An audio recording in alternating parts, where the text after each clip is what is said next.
still lower my voice when I say my own name, even when I'm alone. That's the part that never went away. I don't know who taught me to do that, but I learned it during those weeks, and my body remembers even when my head tells me it's over. I took the job because it looked like a mistake in my favor. That's how I justified it. A single line in a private work board, not LinkedIn, not Upwork, somewhere quieter. Remote transcription. Short-term contract. Confidential.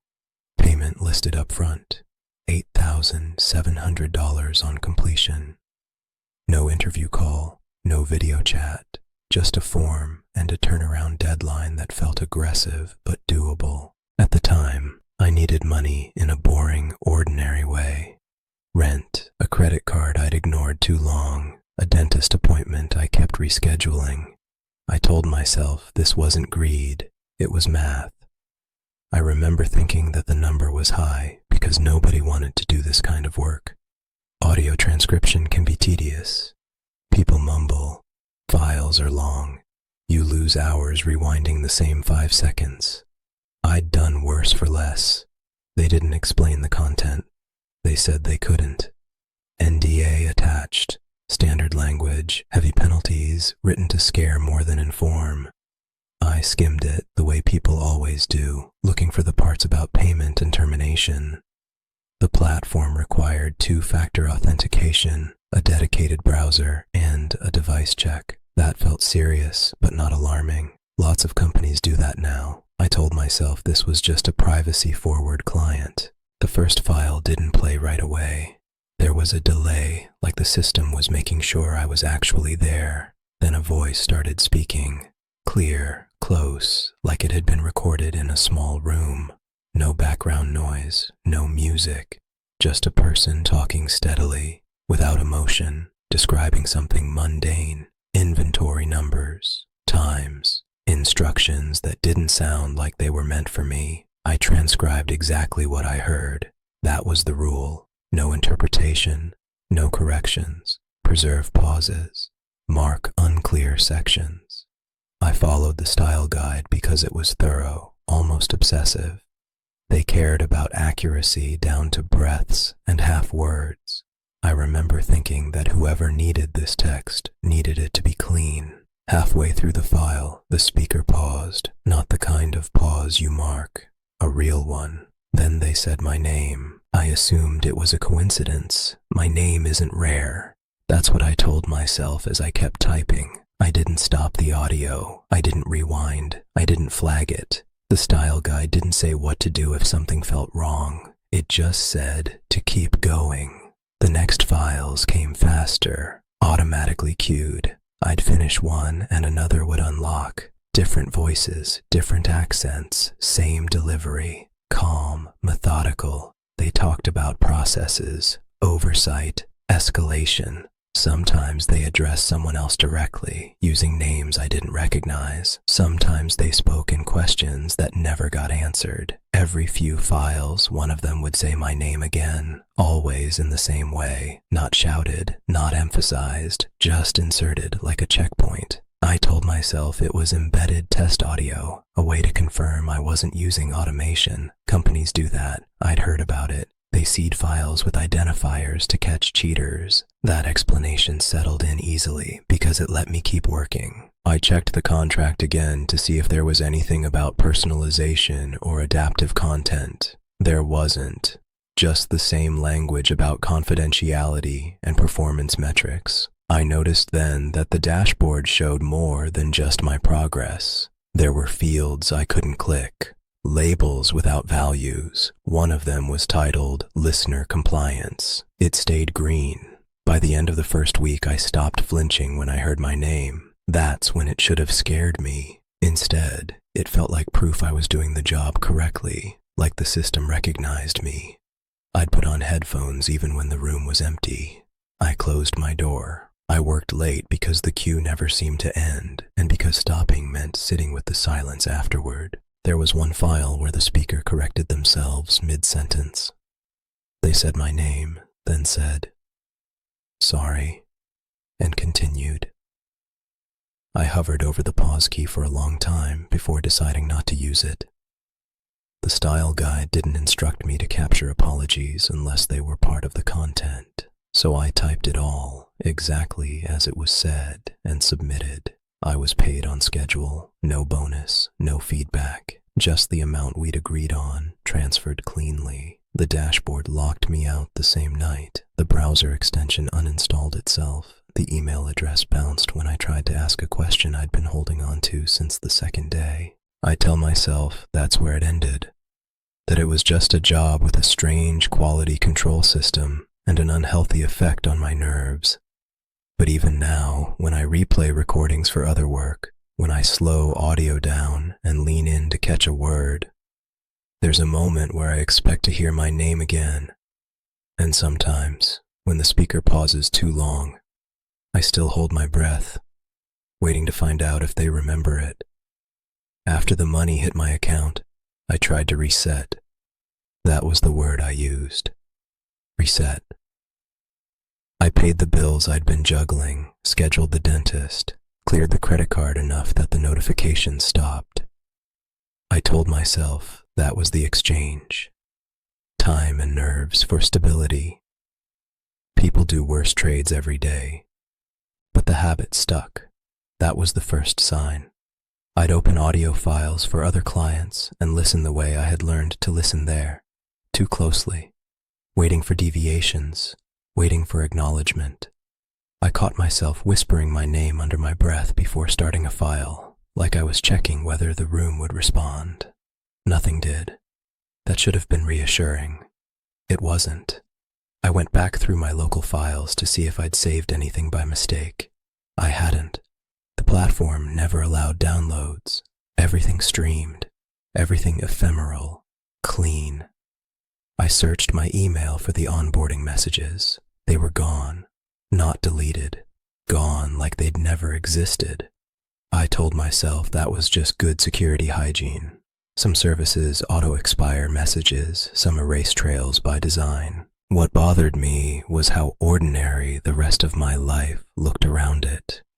Friends talked about their jobs, deadlines, managers, annoying meetings. I listened for signs that they were hearing the same things I had. They weren't.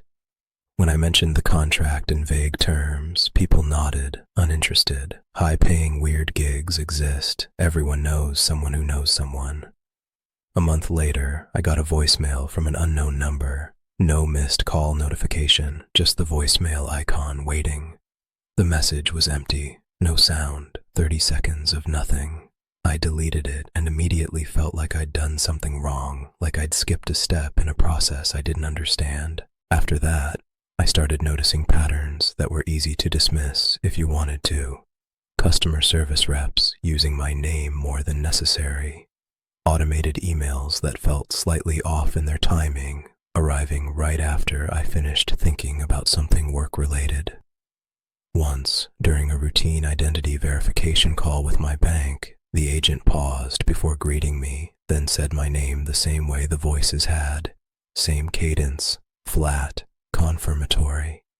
I asked them to repeat it.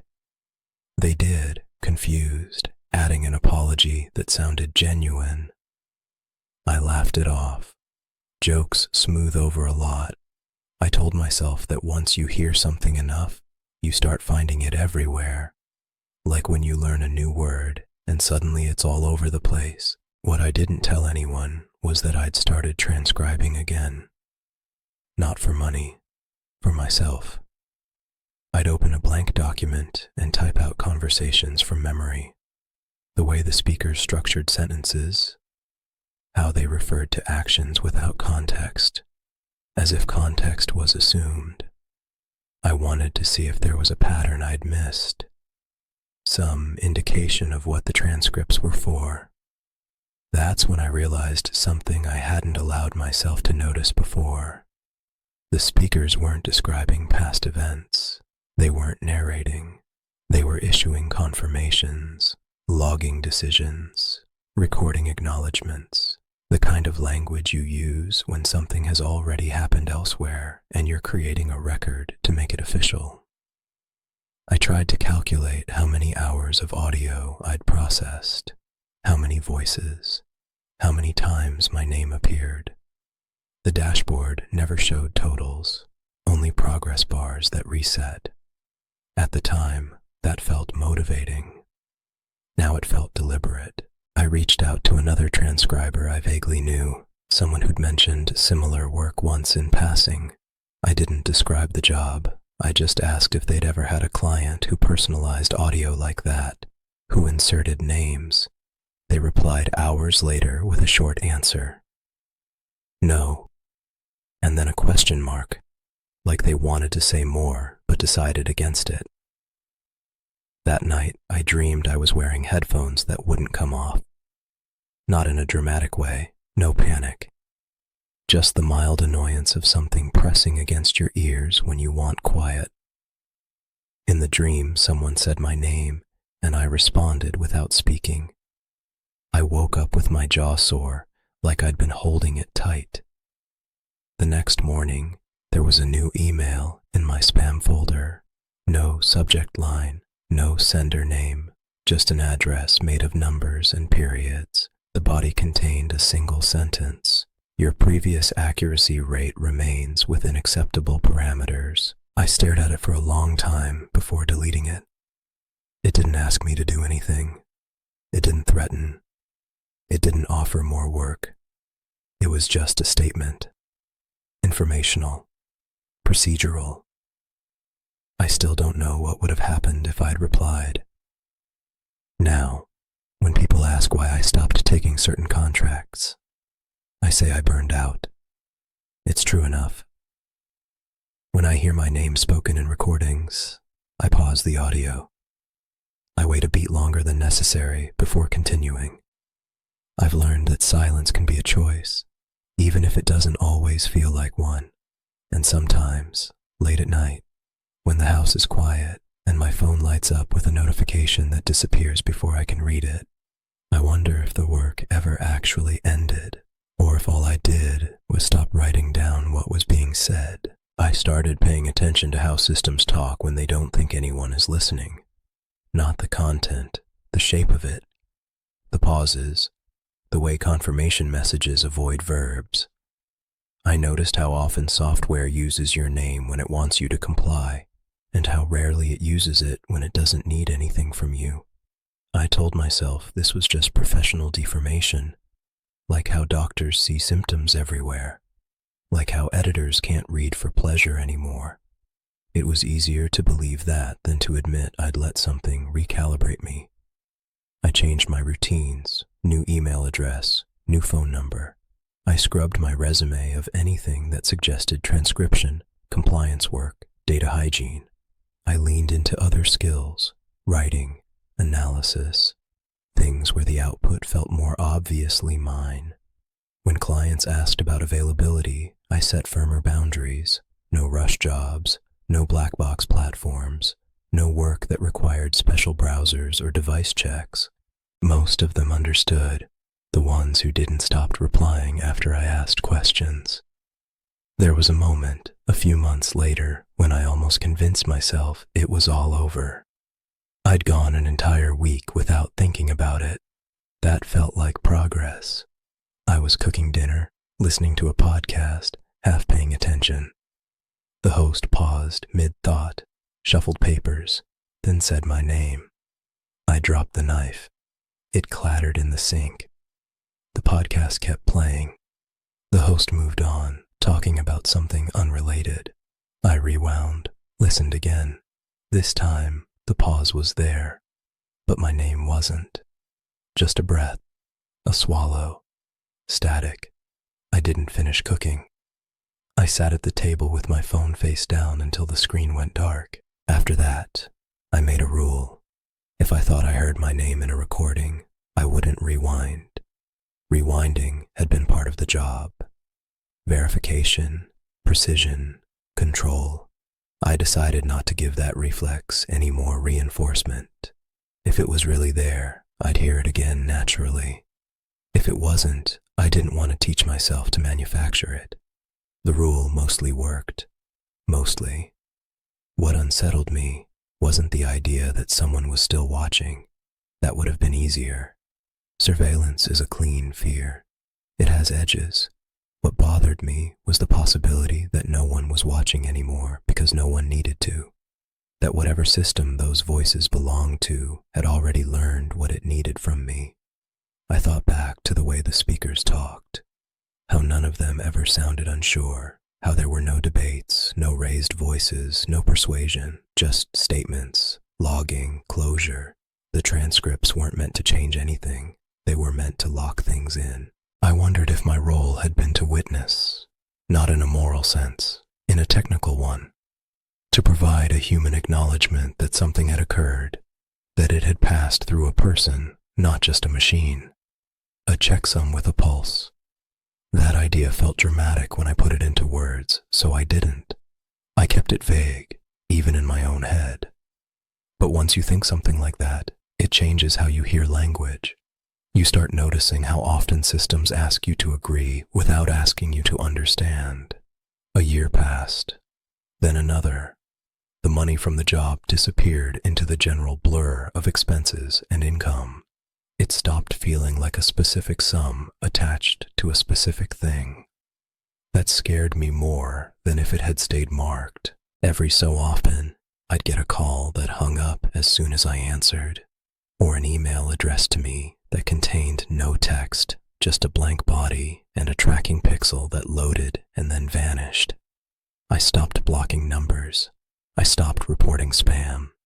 I didn't want to create noise. I didn't want to signal resistance. Compliance had always been rewarded with quiet.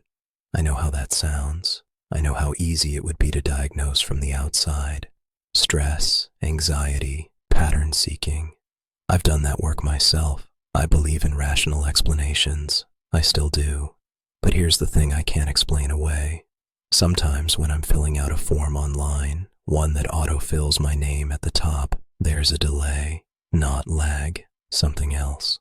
A beat where the cursor blinks longer than it should, like the system is waiting for confirmation that I see it, that I recognize myself as the correct input. When that happens, I don't move. I let it sit. I don't click. I don't type. Eventually, the page refreshes or errors out. I start over. I've learned that if I don't acknowledge it, it passes. I haven't told anyone this part before, not because I think they'd panic, because I think they'd reassure me. They'd say it's nothing, a glitch, a coincidence, and maybe they'd be right. But late at night, when everything is quiet and I'm careful about what I listen to, I still catch myself lowering my voice when I say my name, not because I'm afraid of being heard, because somewhere along the way, I learned that hearing it back meant something had already been decided. I've tried to pin down exactly when I started behaving like this, when the caution turned into habit. It wasn't dramatic. There was no moment where I told myself to be careful. It was more like how you stop leaving windows open after a few nights of bad sleep. You don't announce it.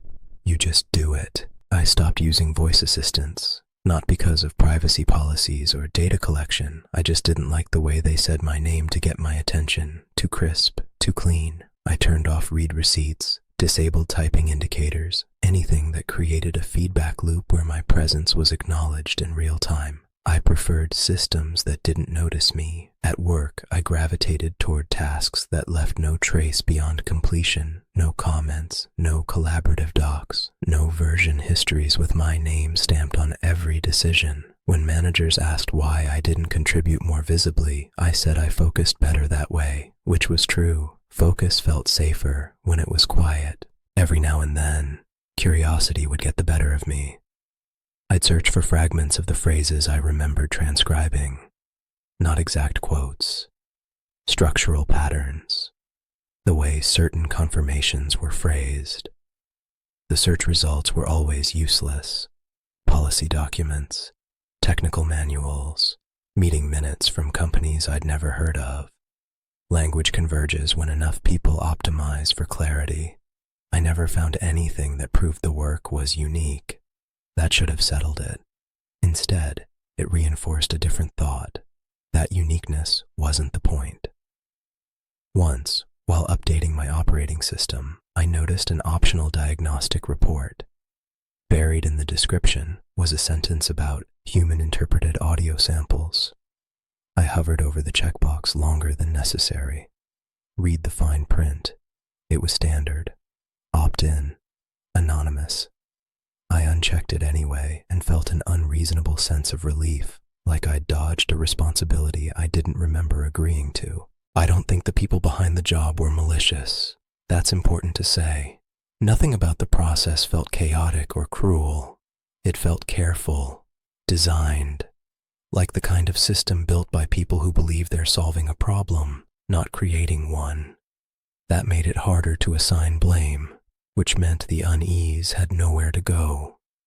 Sometimes I imagine the transcripts stacked somewhere, not read by anyone in full, just referenced, queried, used to settle disputes between other systems. A human voice turned into text so a machine could trust it. That idea doesn't keep me up at night. What keeps me up is the thought that the trust went both ways. There was an afternoon not long ago when I received a calendar invite I didn't remember accepting. No title, no agenda, just a time slot, 30 minutes, already passed by the time I saw it. The organizer field was blank. I checked my sent folder. Nothing. Checked my calendar history. It showed as declined, but I couldn't remember doing it. I almost emailed IT about it, almost asked someone to look into logs. Then I stopped. Logs are just another form of transcription, another way of saying something happened. I've learned to live with not knowing, not in a brave way, in a practical one. There are questions that don't improve your situation when answered. There are explanations that don't return anything you lost. I tell myself this is one of those cases. Still, there are moments when the past lines up too neatly with the present, when a platform update introduces a feature I recognize before I've read about it, when an error message uses phrasing I'm sure I've typed before, even though I can't place where, when a system thanks me for my patience in a tone that feels familiar. If this sounds like paranoia, I understand. I would think the same. I've thought the same about other people. I know how the brain stitches narratives out of coincidence. I know how memory edits itself. But memory also preserves things the mind hasn't decided what to do with yet. I don't talk about the job anymore, not because I'm afraid of consequences, because saying it out loud makes it sound like a story, and I don't want to give it that shape. Stories have endings. What I have feels ongoing, even if nothing is happening. The last thing I transcribed for them ended with a pause. No words after, just breathing. The speaker didn't say my name that time. I remember noticing that and feeling disappointed before I felt relieved. That reaction still bothers me, because it means part of me was waiting for acknowledgement, for confirmation that I was still part of the process. I don't know what that says about me. I don't know what it says about the work. I only know that if you spend enough time listening for something, truly listening, it changes what silence means to you afterward. And once that happens, it's very hard to go back to hearing nothing at all. I've been careful about what I keep. Photos, documents, recordings. I delete more than I save now. Not out of fear, exactly. More like discipline. I learned that accumulation creates weight, and weight attracts attention. Even if no one is looking, the system still accounts for mass. There was one final thing I never mentioned. I didn't remember it until recently, which is what made it harder to dismiss. During the last week of the contract, the platform added a short instruction update, just a single line at the top of the style guide. No announcement, no highlight. It said, when the speaker addresses you directly, continue without interruption. At the time, I barely noticed it. It felt obvious. Of course you continue. You always continue. That's the job. I only remembered it months later, standing in line somewhere mundane when someone behind me said my name, not to get my attention, not as a question, just said it, flat, into the space. I turned around. They were talking to someone else. Different name, similar sound. That happens. I know that. but my body reacted before my brain did. I stayed still. I didn't interrupt. I continued. That's when it clicked that whatever that work was training me for, it wasn't just accuracy. It was restraint. It was teaching me when not to respond, when to let something pass through me without acknowledgement. I don't think I was special. That helps. I don't think my name mattered. It could have been anyone's. The system didn't need me as a person. It needed me as a function, a human presence reduced to a predictable reaction pattern. And the most unsettling part is how reasonable that is. How efficient. How easy it would be to justify if you were building something large enough, abstract enough. That individual discomfort didn't register as harm. Nothing bad has happened since. Not in a way I can point to. No threats, no instructions, no voices calling me back. Just the quiet persistence of a learned behavior that no longer has an obvious use. Sometimes I catch myself listening when I shouldn't, pausing when I don't need to, letting silence stretch because part of me expects it to say something first. I've accepted that I'll probably never know what those transcripts were used for, and maybe that's intentional. Full understanding would create responsibility. Partial understanding creates compliance. I still work. I still live normally. If you met me, you wouldn't notice anything wrong. That's the other lesson I took from it. Systems don't need to hide if they can blend into routine. I'm telling you this now not as a warning. I don't know what I'd even warn you about. I'm telling you because confession feels like the opposite of transcription. It doesn't freeze things into records. It lets them drift a little. And if you're listening closely, if you're paying attention to the pauses and the way I choose my words, maybe you understand why I've never said my name out loud during this whole story. If you want to hear more quiet horror stories like this, told the way they linger instead of jump scaring you, subscribe to my channel.